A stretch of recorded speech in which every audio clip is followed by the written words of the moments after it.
Žir Crosses the Breach, an Agemonia story by Pohjola. They had always lived in triads, a group of 3 Jinok who were bonded from birth. They share everything, often even their thoughts, and they stay connected to the song of the Jinok, where all of their kind can share their thoughts and feelings, their memories, and their art. This way, the Jinok remain impervious to decay and the corrupting power of Aox. This way, the Jinok have survived through eons and remain perhaps the oldest of the peoples of Agemonia, save for the ancients. For the song connects them to the experiences of Jinok of the past. But nothing had prepared them for a situation where one of a triad had been infected by Aox and turned against the others, against the song of the Jinok. That should not have been possible, and yet it happened.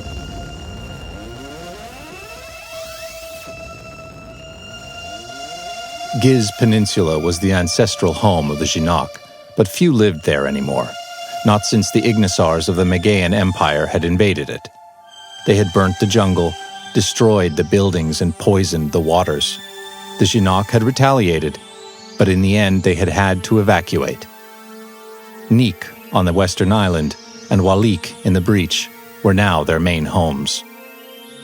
The capital city of Rigiz had been built in the jungle around the massive tree of memory, which upheld the song of the Jinok, storing their wisdom and connecting them together.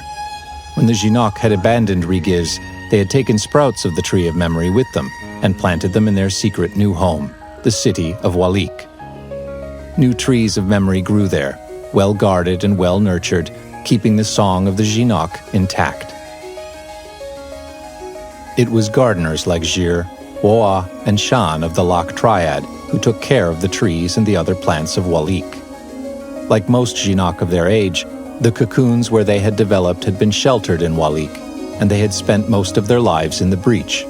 But through the song of the Jinok, they understood what life had been like on Giz. Most gardeners obviously worked in gardens, not battle zones.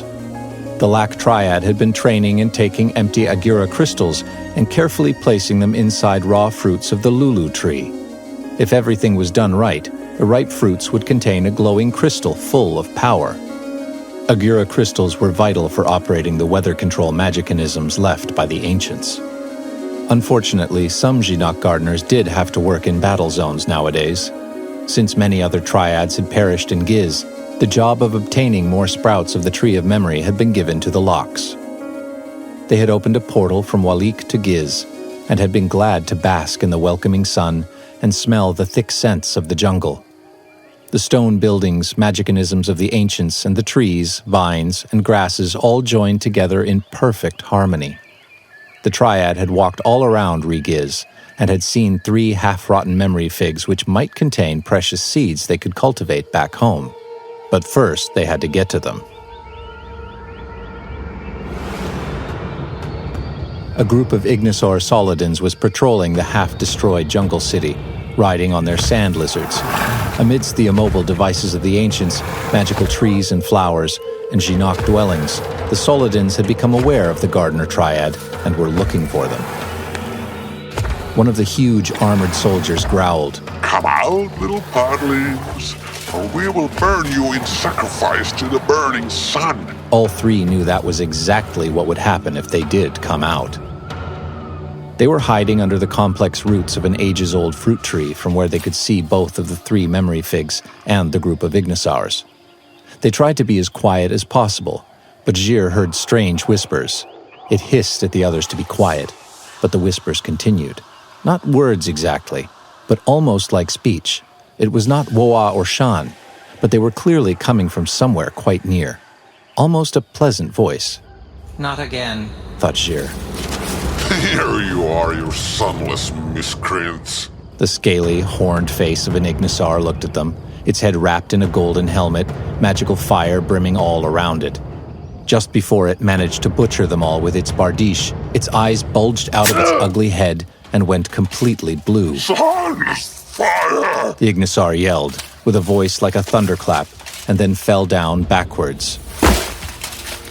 Behind the enemy, Gir could see a triad of Lazay-Reek who had stunned the Ignisar with a poison dart between the scales. They were armed with blowpipes and golden spears specially crafted with magic to kill Ignisars, but also with powerful Jinoc magic, which was always amplified when 3 worked together and held each other by the hand, which they did. The Lazay-Reek's magic made the other Ignisars shrink smaller and smaller until they were eaten by their own lizard mounts. The Lazay-Reek were the special forces of the Jinoc, who wielded powerful magics and lethal weaponry. They risked their lives every day, unlike the gardeners who only risked their lives today. Be thrice greeted, gardeners, said one of the Lazay-Reek as it impaled the stunned Ignisar with its golden spear, blue blood spilling everywhere. Are you unhurt? We are, said Gir. Good. You are not their main target. They hope to take down one of the weather towers, but we'll get them. The weather towers were magicanisms left behind by the ancients that could be used to control the weather on Neek Island and Giz. They were the main reason why Neek still remained independent. Go with the Trinity, Gir said, and with that the Lazay-Reek departed. Gir, Wa, and Shan climbed out of their hiding place, collected the half-rotten figs, and continued on their way toward the portal to Walik. They had traveled most of the way when they noticed another group of Ignisars behind a wall of thick vines, this time foot soldiers, but much more of them. They were quite far away and would perhaps not notice the Jinoc in the middle of the lush undergrowth. Let's hurry, said Gir. Wa nodded, but Shan did something unexpected. It shrieked loudly, and for a long time. Wa shook Shan and made it stop, and Shan looked surprised at itself. But it was too late. The Ignisars had noticed them. Follow me, Wa said. I know a good hiding place. Everywhere in Giz there were massive stone heads covered in moss, roots, and vines. No one knew their purpose, and even the Song of Jinoc only harbored rumors and stories about them. But it was generally believed they were made by the ancients in times long past. They were not Jinoc heads nor Ignisar heads, nor did they resemble the creatures sometimes seen in the mosaics of the ancients. Perhaps the ancients had made them in their own image. This one had a wide open mouth, and Wa directed them right into it. Its smooth stone skin was cold, and there was not much room, but hopefully they could avoid the Ignisars here.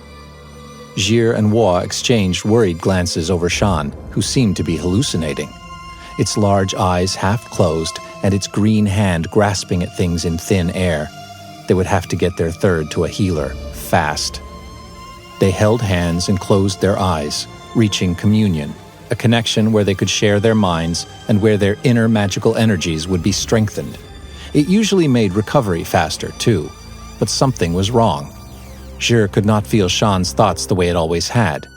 Where there should have been sunny skies, there was only moonless darkness. Gir opened its eyes and looked at Wa again. It nodded to let Gir know it had felt the same. Wa had worried about Shan for many weeks, Wa thought into Gir's head. Shan has ever been like a delicate flower that needs to be protected and nurtured to grow strong and beautiful.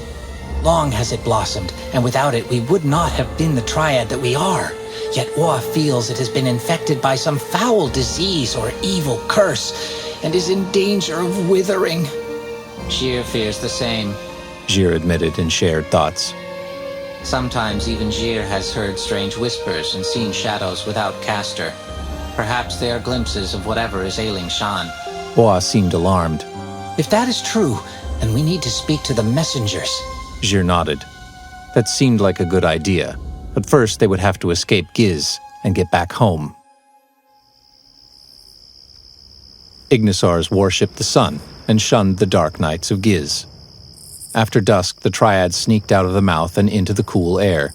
The smell of smoke indicated the Ignisars had set something ablaze again.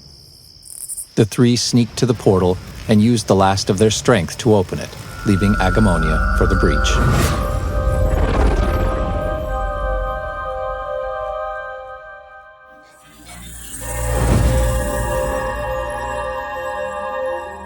They delivered the memory figs to the other Triads who would try to extract the seeds intact, and proceeded to look for help for Shan.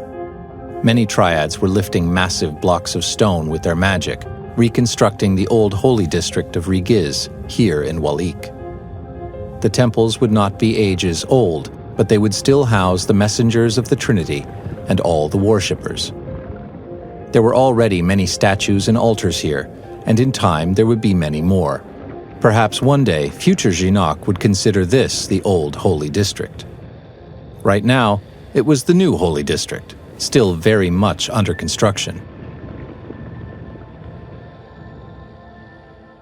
After some waiting, the Loch Triad got to see the Triads who acted as assistants to the messengers of Agemonia. You are not the first to come to us with this problem, said one of the acolytes. Ever since we moved our capital here into the breach, there have been issues. Why have we not heard of this in the Song of the Jinak? Asked Jir. The messengers felt it best to keep this quiet. Keep what quiet? Asked Jir, losing his temper. Can't you tell us what causes it? The three of the acolyte triad looked at each other and then back at the Lochs. We will take you to the messengers of Agemonia. The Jinak worshipped three groups of divinities called simply the Trinity. One of them, Eox Woan, was destruction and death, who was visible in the demons of the breach. Another, Ayun Woan, was creation and birth, whose first creation were the ancients, and the third was Age Woan, the preservation and life, who was the whole world. Each divinity had a triad of messengers, high priests who interpreted their will to the Jinak, respected elders who advised even rulers and warlocks. It was a great honor for the Loch Triad to meet with them. They were sitting in the glass garden drinking hot joa and discussing amongst themselves when one of the acolytes arrived to take them to meet the messengers. All three bowed deeply as the messengers turned to look at them. Honored messengers, Jir began. We are the Triad Loch. This one is Jir, and that is Woa. The third is Shan, and it is the reason we have come to you. Its mind is closed from us, and strange whispers and dreamlike shadows plague our days. One of the messengers was covered in long tendrils. It motioned for Shan to step toward them. Shan was reluctant, and Jir and Woa had to push it forwards.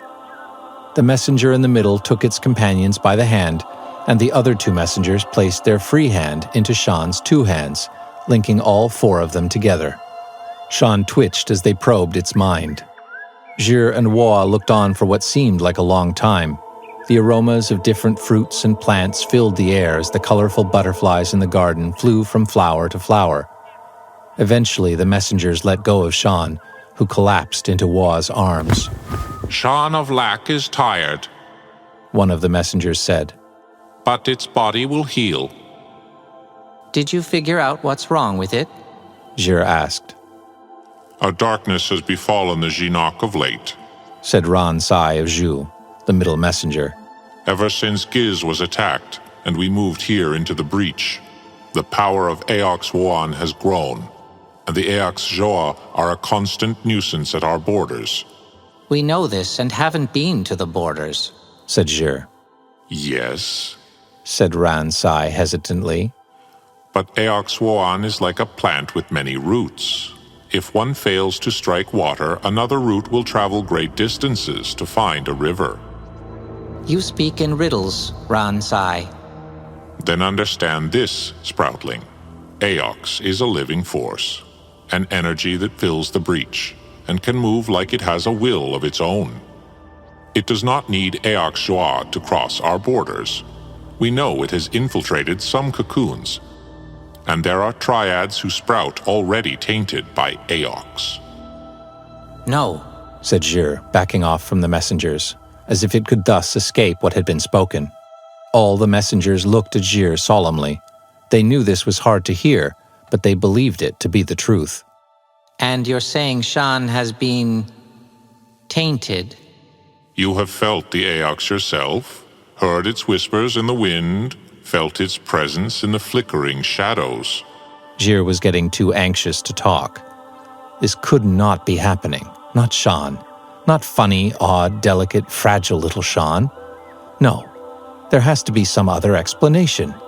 Jir wanted to debate the messengers, to fight them, to... It felt Woa's hand on its shoulder, and a gentle thought. Let's go home. That was probably a good idea. Woa bowed to the messengers and Jir followed its advice. Go with the Trinity, the messengers said in unison. The three turned and left the glass garden, escorting Sean down the long stone stairs and outside of the temple into the construction yard. They said nothing all the way home. Their little home was a hollow in the side of a tree, modified with magicanisms and stone walls. Woa placed Sean on their bed, and then made Jir and itself some joie. The hot blue drink relaxed Jir a little. Over the following days, Sean's worsening condition was all Jir and Woa could think about. At times they had trouble even hearing each other's thoughts when they were in communion. Many a day they listened to the song of the Jinak, looking for memories, spells, poems, histories, anything to help them. They visited the temporary offices of the warlock triads of the Council of Eight.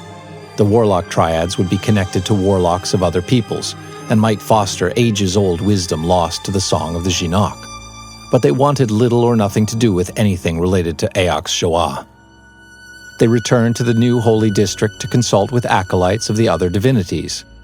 They had expected the acolytes of the creator divinity Ayan Woan to be sympathetic, but they shuddered at the mere mention of Eox infiltrating the city, let alone the cocoons. Surprisingly, it was the acolytes of Eox Woan who were the most helpful. They did not worship Eox Shoah, but studied them.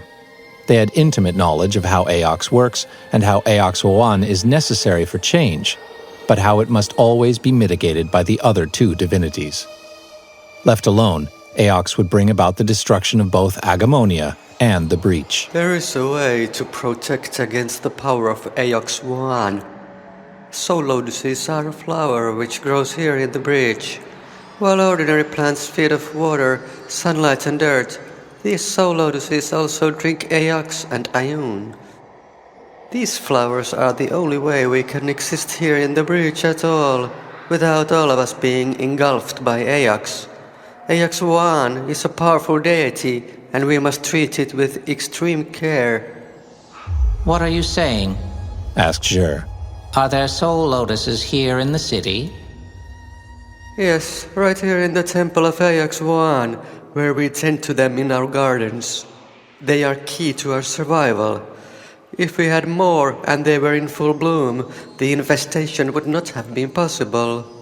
You probably couldn't give us one? It would jeopardize the entire city. But if you seek one out, it would help your third. Just make sure you do not give it to Sean.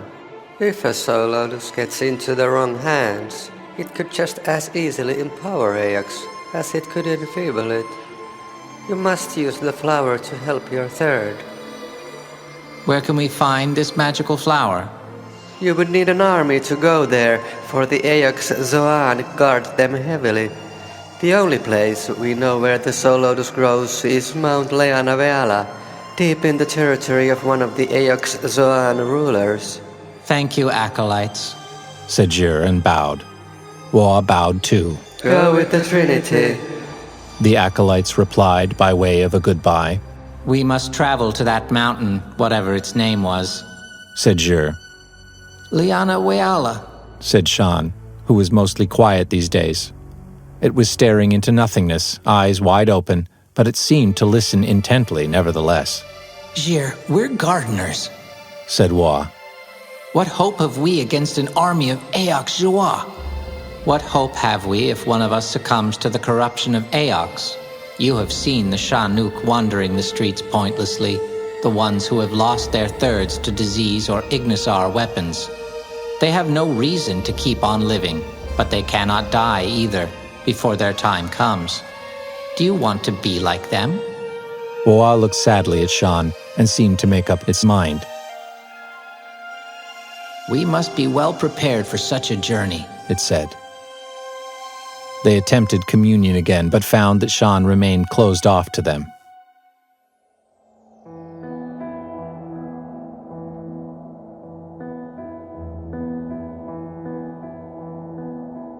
The breach is a world of its own, existing below and beyond Agemonia, like a shadow or an echo. It is home to countless demons with the Jinak call Eox Joa, and several other creatures too, most of them full of evil Eox energy. There's no sky or land in the breach, but a vast maelstrom of energies and objects, an ether where ruins, mountains, and much stranger things float, rotating around themselves and traveling about the void following a complex path influenced by Eox, Ayun, gravity, and the myriad aether currents. The breach is illuminated by the light of Agura crystals, the shining dream bubbles, and clouds of living radiance what the Jinak believe is the form their souls take before reincarnation. In the breach, the Jinak had carved a temporary abode and a refuge from the Ignisars who would not dare follow them there. And on the edge of this abode, at the Ether Harbor, stood Jir, Wa, and Shan, looking into the strange vistas beyond the city's borders. They believed they had everything they needed: tools, weapons, munitions, sleeping gear, and a boat. Well, more like a raft, but still something they could use to navigate in the breach. The Jinak had a small fleet of breach-going ships, organisms which had grown around the Triad that directed it. But they were used for guarding Walik and occasional missions deeper into the breach, never for personal journeys like this one. The ether currents of the breach were not navigated with oars or sails, but simply with the mind. Jir sat cross-legged at the aft, propelling the vessel while Wa stood in the front, looking ahead and pointing where to go. Shan mostly stayed in the small cabin in the middle of the raft with their provisions. Here and there the ether was empty save for strange purple and white lights, while in other places strange objects hung in the air as if frozen in time. They saw a piece of a large white statue that reminded them of one they had seen in Rigiz, only this one had just the crowned head and one arm holding a spear. Everything below the torso was gone. They also saw rocks, uprooted mushrooms, corpses of dead Eox Joa, and pieces of ornate walls similarly stuck in the ether. As Jir looked back, it saw their hometown growing smaller and smaller until it was nothing but a speck of green light in the distance.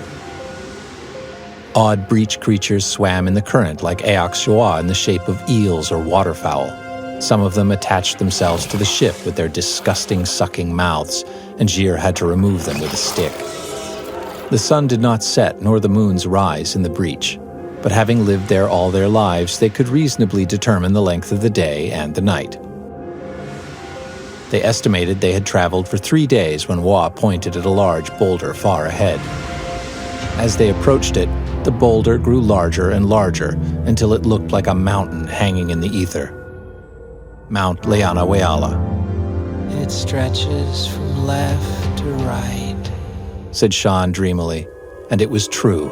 It filled their entire field of vision. And yet it was still quite far off. Eox-powered boats and ships patrolled the ether near the mountain. A belt of smaller rocks and rubble revolved around Mount Leanaweala, and beyond them there were piers, watchtowers, and fortresses where the Eox Joa kept vigilant guard. One of the Eox boats approached them. It was completely covered in metal, and its crew could not be seen. Said a voice like a withering cacti from the boat. State your business. We seek but a single soul lotus, said Jir boldly. Perhaps the Eox Joa would let them look for it. Who sent you here? Razak? Mahmagavist? We sent ourselves. There was no reply, but after a while they noticed the Eox boat was getting closer. A lot closer. They're going to board us, said Wa, alarmed, but it was too late to try to stop them. Hooks flew from the demon's boat and attached to theirs, drawing the two vessels next to each other. Then a hatch opened and demons jumped and flew out, a mess of tentacles, horns, hooves, weapons, talons, spikes, and evil. One of them hit the stick out from Jir's hands, and another snatched the blowpipe Wa was just about to use on them and broke it in half. A third grabbed Shan and lifted it up onto their shoulders, intending to take it back to the demon ship. The meager magic of individual Jinak was no match for the brute strength of Eox Joa in their native environment. But they were not individual Jinak. No matter how infested and troubled they were still a Triad.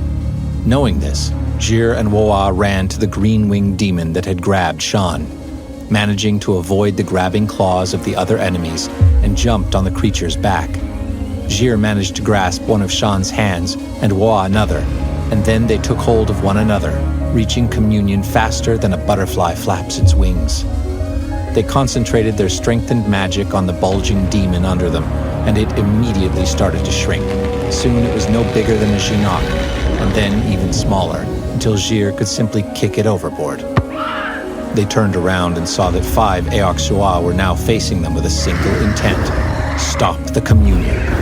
The Triad was not sure whether they could shrink them all, so they decided it was better to retreat. In the blink of an eye, they were gone. They had teleported to stand on the deck of the Aok Shua's vessel, looking at their own raft, infested with enemies. How should we fight them? Thought Woa at the others. I have an idea. Jir thought back and shared its plan. With a small mind push, they loosed the ropes and sent their own boat spinning away, and the demons had to focus all their energies just to stay on board. Meanwhile, they commandeered the well-armored Aok's ship and sailed off in it. The other patrol ships paid them no heed, and they managed to navigate close to the surface of Mount Leanaoyala. The pressure from the intense Aok's energies was painful, but they knew they just had to withstand it. We lost all our provisions. Woa thought. That is true. Jir replied in their mind. We should break communion and search the vessel. And eat Aok Shoa food? Woa thought sarcastically, but let go of their hand. As Woa went below deck, Jir stayed above with Shan and directed the boat. They had reached the mountain, but it was vast. How could they find a soul lotus in a place like this? What had the acolytes told them? The flower grows deep in Lahai Kamiowele's territory, and it would be heavily guarded. Looking at the mountain from the top, it seemed like there were cities of a sort here. Ugly constructions made of metal and rock, along with plenty of barren rock. But sure enough, there were also glowing fields of flowers surrounded by fences and patrols. Here and there grew forests of colorful mushrooms that radiated Aoks. It was difficult to estimate their size from a distance, but some mushrooms seemed quite large, bigger than a Shinnok. As a gardener, Jir was aware of such fungal forests spreading in many places in Agemonia, and they were never known to bode well for the other plants. Likely the soul lotus would grow far from the mushrooms in the cities. In fact, if a soul lotus could either empower or enfeeble Aoks, it should either grow right in the middle of the fungal forests where the mushrooms would suffocate it, or as far away from them as possible. And as the ones far away could work against Aoks, it might keep the demons away too. Of course, if the demons did manage to retrieve any, they might be able to corrupt it, like they did everything else. An uncorrupted soul lotus is what they were after. So, Jir surmised, they should look for one far from the demon cities and fungal forests, which conveniently was also the safest place for the 3 to be in. They soon noticed that the demon cities, breach harbors, mines, and roads mostly existed on one side of Mount Leanaoyala, with the other side mostly wilderness, but still, no sign of any soul lotuses. White Palace, said Shan suddenly. What was that? Asked Jir. White Palace, it repeated. Jir followed Shan's gaze and saw what it had seen. A ruined building made of white marble, some of its pillars and spires still standing. It was not Aok Shoa architecture. In fact, it reminded Jir of something much more familiar. That is a ruin of the Aeon Shoa, Jir said happily. Of course, the ancients had been here too. That is a good sign. Wa, we're going to land. Wa climbed back up on deck as they were descending onto the slope of the mountain. There's no water or joie or anything to eat on board, just weapons and armor and rotten carcasses of breach creatures. They smell horrible. I have heard they eat the flesh of dead beasts like the Ignisars. Jir mused. I suppose it must be true. They landed near the ruins of the ancients and went to explore. Derelict machines lay about, having long ago consumed the Agura crystals that once powered them. Some mosaic-covered houses were still standing, more or less intact, but the main building, a palace or temple, had collapsed. 2 statues guarded the entrance, one of a fat amphibian dressed in a cape, and the other of an armored humanoid who wore a crown. They had seen similar statues in Rigiz, but had not realized they were erected by the Ayun Joa. Inside the crumbled palace, they discovered strange mosaics, perhaps never before seen by any Jinok. Some of them were beautiful, dreamlike shapes that did not seem to represent anything. Others depicted scenes of what looked like Jinok and Agurians dealing with a group of the amphibians or fighting Aok Joa. They managed to find a working fountain, too, with water in it. It was drinkable, if stale. Thus refreshed, they continued their search. As gardeners, they knew well where plants would grow, not in musty halls or dark cellars, but out in the open, on roof terraces or inner courtyards. When at last they found the garden, it was not a pretty sight. It had been set up on a roof with an irrigation system pumping water to the plants, but the roof had long since collapsed, and they could only find dried soil, dried leaves, and dead stems. Jir tried picking one up in its hands, but the fragile stem turned to dust upon touch. Jir was certain we would find a soul lotus here. Jir said disappointedly. We will look for it elsewhere, said Wa. We have to, for Shan. That was when they noticed Shan was no longer with them. It had been with them when they found the ruined garden, or had it. Jir and Wa retraced their steps, crying out for their third. The name echoed in the empty hallways.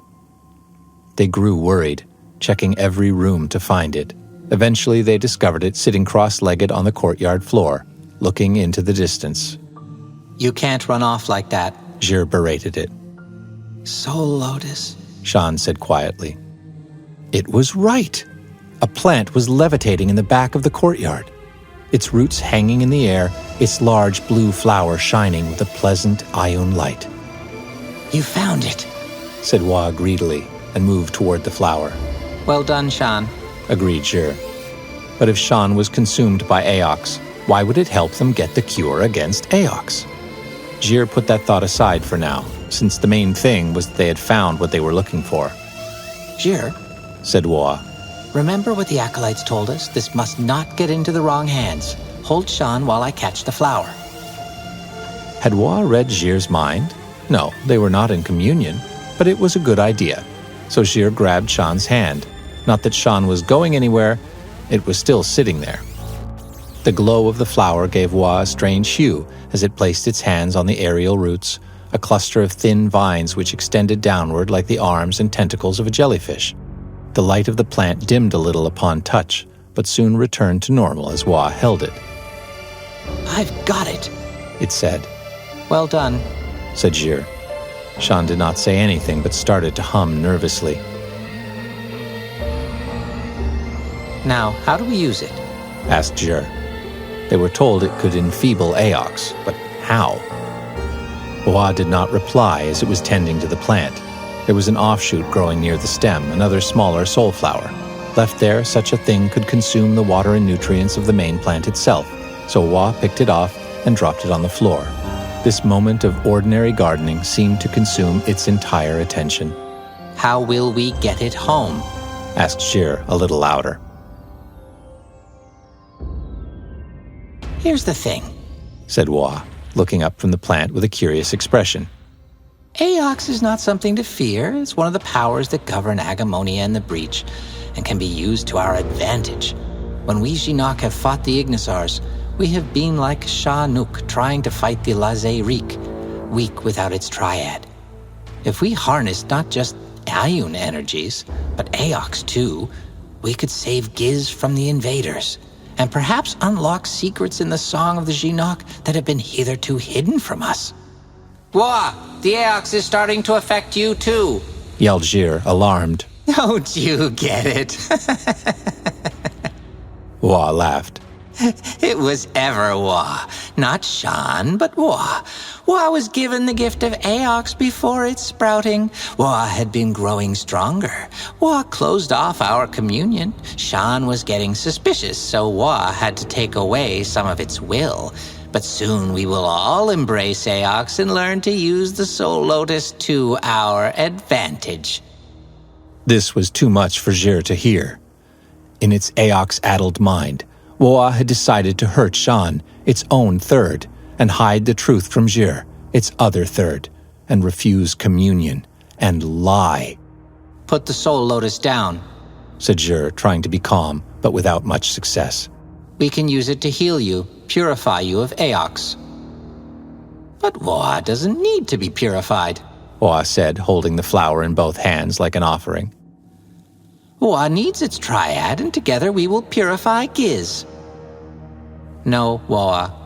Upon our return, we will consult the messengers on how to save you. And who knows, perhaps there is a way to use the soul lotus to help us against the Ignisars. Woa looked at Jir temptingly and spoke softly as it walked closer.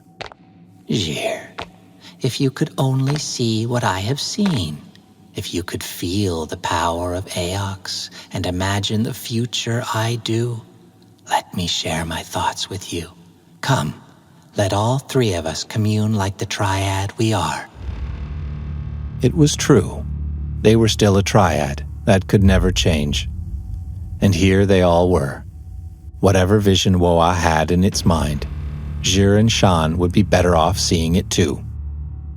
Jir extended his hand towards Woa's. Woa let the soul lotus float in the air between them. Danger, said Shan dreamily, but let Woa grab its hand. Jir retracted its hand. Did Shan just issue a warning against Woa? Jir stepped back just before Woa could touch it. Jir, it's all right, Woa said. There's nothing to be afraid of. Come now, touch Woa's hand. No, Jir said hesitantly. No, I don't think so. Jir, Woa commanded. Take Woa's hand. No. Jir was resolute now. Jir! Woa shouted. I am your third and you will obey me. The Aox has consumed you. I will not let you take Shan, and I will not let you fall into madness. It is you who are mad, Woa said disappointedly. It grabbed the soul lotus with its free hand and directed a blast of energy at Jir that sent it flying backwards, hitting its head against a tall white pillar. The pillar shook and rocks fell on Jir. Darkness engulfed it.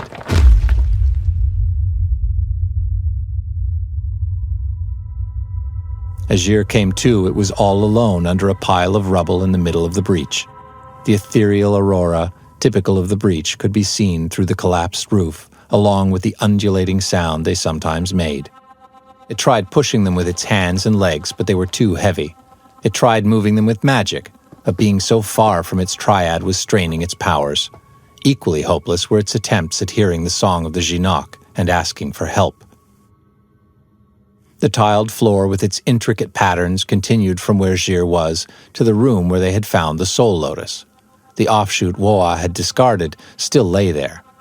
Shan and Woa were nowhere to be found, and gone with them was the beautiful bloom of the soul lotus. Jir wondered whether it would die of thirst before the Aox Joa would find it. There really was nothing else for it to do. As it stared at the discarded soul lotus, a thought came to Jir. If a big soul lotus could give its tender great power, perhaps that small one could give a little power before it withered. It was far out of reach by regular means, but perhaps a magical nudge might send it Jir's way. It tried, but it did not have the strength even for that. It was frustrating to have one's only hope of salvation so close and yet so far. Jir kept staring at the plant, and suddenly it almost seemed as if it moved. It had seen moving plants before, but this one was so small it had simply been tossed out as trash. No, it moved again. Come here, Jir thought at the plant, and tried to share its own strength with the plant. The small soul lotus moved again, looking like it had tripped and was trying to stand up.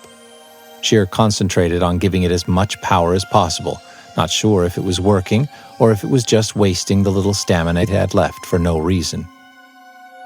The soul lotus stood upright as if pulled up from the stem, and then floated a little above the floor. Its thin, gossamer roots spread around in the air. It was not much, just a few leaves, really, but it was there. The plant bobbed up and down a little and then started cautiously approaching Jir. Yes, Jir thought. this way. Come on. The delicate little plant slowly swam in the air and then landed on Jir's outstretched palm. Yes.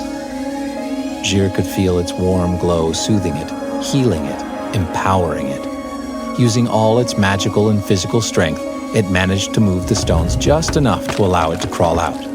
After it was out, the stones smashed back down with a thud in a cloud of dust. Jir, bruised and spent, crawled to safety with the offshoot. The little runt of a plant might not have had much life left in it, but it had been enough to save him. Or had it? Jir was still stuck in the middle of the breach, on a mountain crawling with Eox Joa, and with no way to leave. It did not even bother looking for the vessel, because obviously Woa would have taken it. But where would it go? Would it return to Walik? Probably not. Where then? Jir had no idea. No matter, as it was still stuck in here, in the ruin of the ancients, a dying Jinak in a dying building with a dying plant. Some gardener it was. You know what, little plant? Jir thought. You saved my life. Now I'll save yours.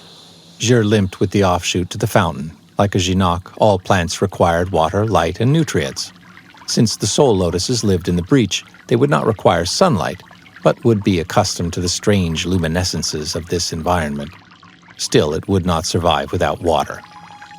Jir lowered the plant into the fountain so that its roots could drink and be refreshed. Offshoots have underdeveloped roots, since they have formerly been part of a bigger plant and gained sustenance through its roots. This one's few roots were like the antennae of a butterfly, delicate and hairy. If given proper care, they might grow thick and long and strong into such that could sustain the hardiest of plants, but there was little chance of that here. Yet it would be a shame to let the last soul lotus of this place die. Jir washed itself and drank the refreshing water. It found a stone on the floor and climbed on it, crossing its legs to sit and rest. It drifted in and out of sleep as it tried to make sense of everything that had happened and make a plan for how to get out of this mess. Its brief dreams were riddled with eerie images of their triad, the Eox Joa, the temples, and the mosaics of the ancients coming alive. When it was feeling slightly better, Jir took the plant and climbed the highest tower that was still standing. From there it could see the vistas of this side of the mountain. They were either barren or ruined, with some mushroom forests on the horizon, but Eox Joa cities nowhere in sight. Jir now understood it had 3 options, none of them good. One was to remain here and eventually die. Second was to find some way to return home and remain in Walik as a Shanuk, a Jinak without a Triad. The third was to find and confront Woa, cleanse it from Eox, and rescue Shan. Thinking about it, Jir really only had one option. It had to go after its Triad. But how? Jir could conceivably use any piece of rock as a raft of sorts and propel it magically, but where should it sail? Was there something Woa had said that would hint at its destination? Hardly, as Jir had not even been able to pick up anything about it being infested by Eox. Where would an Eox-infested Jinak go? Not home, that was certain. To the Eox Joa? Had Woa sworn allegiance to the Lahai Kameoele, the ruler of this mountain realm? Or did it have some other plan? In fact, it could be anywhere in the vastness of the breach. The plant hovered near Jir, like a pet bird. Jir took it into its arms and petted it. Then a vision came upon Jir. It saw the breach diminished, and Agemonia overlapping it. It saw white lights flashing here and there, small dots mostly, like stars, and some larger lights, like the sun or the moons. One of them was where Jir imagined Walik to be. The soul lotus in Jir's arms was a light, too. Was the soul lotus showing Jir all its kin?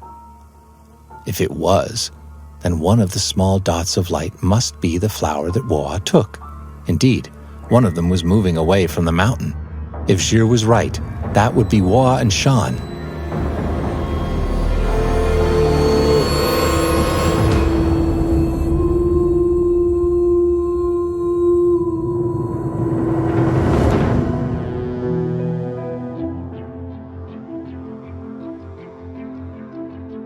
Jir was flying through the breach on a piece of tiled floor. It had a ceramic pot full of water to feed both itself and the offshoot. Jir thought the thin roots already seemed a little stronger. They had left Mount Leanaweala and were already flying in clouds of pink and yellow like a sunrise on Giz. The other soul plant was still far away, but day by day they were gaining on it. It appeared one could move in the breach undetected if one was small enough, or perhaps the Eox just wanted to avoid the soul lotus. Then something strange happened. They were almost through the clouds and could see a large body of water like a floating sea, and within it, a golden ring. Jir might not have noticed the ring if it had not been for the many underwater Eox who were working on it, light shining from the large circular object here and there. Near the sea, the light indicating Wa and Shan disappeared. No, not disappeared exactly. Concentrating, Jir realized it had grown dimmer and took on a shadowy appearance, the way Agemonia seemed when seen from the breach. Had they left the breach entirely? Hours later, Jir reached the spot where the others had disappeared. Sure enough, there was a small portal there just hanging in the ether like a doorway into nothing, its edges already flickering as it was about to close. They must have gone through that. Opening a portal like that without their third would have been impossible before, which meant the soul lotus must have already strengthened Wa. What do you think? Thought Jir at the soul lotus. Dare we go through? They did. Jir jumped from the raft into the portal. It was disorienting and nauseating with its lights, gravity, sounds, and smells all wrong, and then changing, and changing again.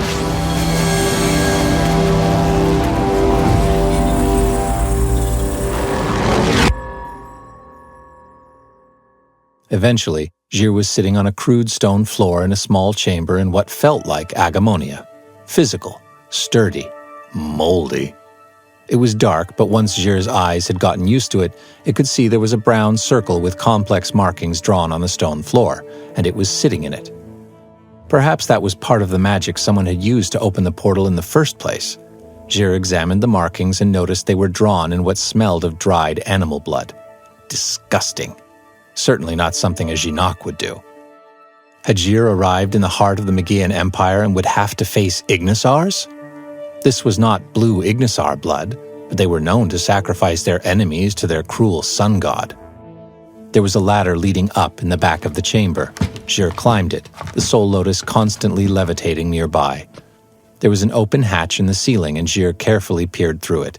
It saw bedrolls over hay, crates, dried plants hanging from beams in the ceiling, and windows leading out. This was someone's home. Through the windows, the bustle of a city could be heard, but it was almost melodic, not the hard barks of Ignisars. Jir grabbed a piece of cloth to wrap around itself by way of a disguise and climbed out through the window. The people on the street were tall, bluish-gray and furry, and had long tails.